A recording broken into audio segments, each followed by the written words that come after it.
यमराज के 3 प्रश्न। क्या सदैव सत्य बोलना ठीक है? क्या कभी सत्य बोलना भी अधर्म हो सकता है? क्या कभी झूठ बोलना भी धर्म हो सकता है? आइए श्रोताओं, यमराज द्वारा दिए गए 3 प्रश्नों के उत्तर आज हम आपके समक्ष लेके उपस्थित हुए हैं।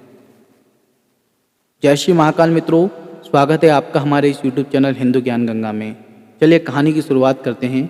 एक समय की बात है, कुछ विद्वानों, ब्राह्मणों और कुछ महान लोगों ने एक सभा का आयोजन किया। उस सभा का उद्देश्य था धर्म के ऊपर चर्चा करना। सभी वहाँ पर उस सभा में बड़े बड़े विद्वान, बड़े बड़े ऋषिगण उपस्थित हुए। सभी विद्वान आपसी चर्चा करने लगे कि धर्म क्या है। कुछ प्रश्न उस सभा से निकल के आए। क्या सदैव सत्य बोलना ठीक है? क्या कभी सत्य बोलना भी अधर्म हो सकता है? और कभी कभी झूठ बोलना भी धर्म हो सकता है। इन सब बातों के ऊपर चर्चा चल रही थी। कोई विद्वान कह रहा था कि हाँ, सदैव सत्य बोलना चाहिए, चाहे प्राण क्यों ही ना चले जाए। कोई विद्वान बोल रहा था कि नहीं, कभी कभी हमें असत्य का भी सहारा लेना पड़ता है जिससे किसी के प्राणों की रक्षा हो। लेकिन इतना विचार मंथन के बाद कोई भी एक फाइनल परिणाम नहीं निकल पा रहा था कि हमें सदा सत्य बोलना चाहिए या हमें कभी कभी असत्य का भी सहारा लेना चाहिए।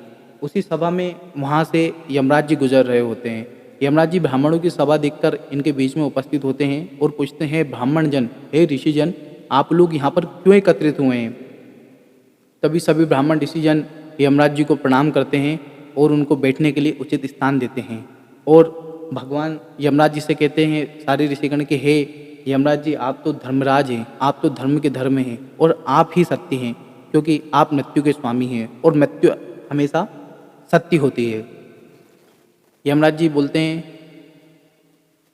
सदा उनको आशीर्वाद देते हैं और बोलते हैं, ऋषिजन अब बताएं आप आज यहाँ पे क्यों इकट्ठे हुए हैं? तो ऋषिजन बोलते हैं कि महाराज, हम आज यहाँ पे धर्म चर्चा के लिए बैठे हैं। हमारे इस धर्म चर्चा के 3 उद्देश्य हैं और हमारे ये 3 प्रश्न हैं जिनके जवाब हम चाहते हैं कि आप दो। यमराज जी बोलते हैं कि ठीक है, मैंने तो हमेशा ब्राह्मणों और ऋषिजनों का सम्मान किया है, आप आपके 3 प्रश्न पूछिए, मैं जवाब दूंगा। सारे ऋषिजन और विद्वान एक साथ बोलते हैं कि भगवान, हमारे ये 3 प्रश्न हैं। क्या सदैव सच बोलना ठीक है? क्या कभी सत्य बोलना भी अधर्म हो सकता है?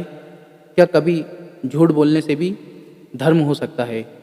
यमराज जी कहते हैं कि यह धर्म की व्याख्या है और धर्म की व्याख्या बहुत अति सूक्ष्म होती है। इसका जवाब हर कोई व्यक्ति नहीं दे सकता। हे ब्राह्मण ऋषिजनों, मैं आपको आज एक कथा के माध्यम से आपके 3 सवालों के जवाब देना चाहता हूँ।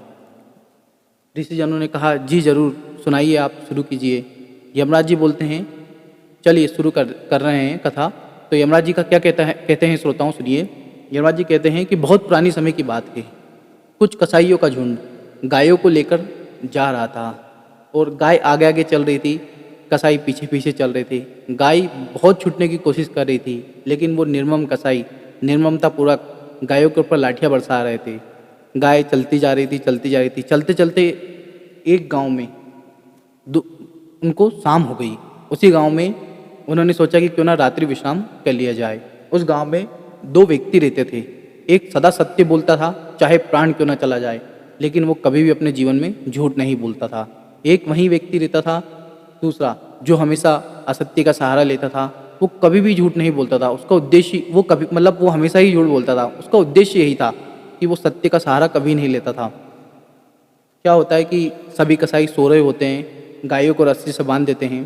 तभी गाय रात्रि में वहाँ से भाग जाती है। जब कसाई लोग गायों को देखते हैं कि गाय नहीं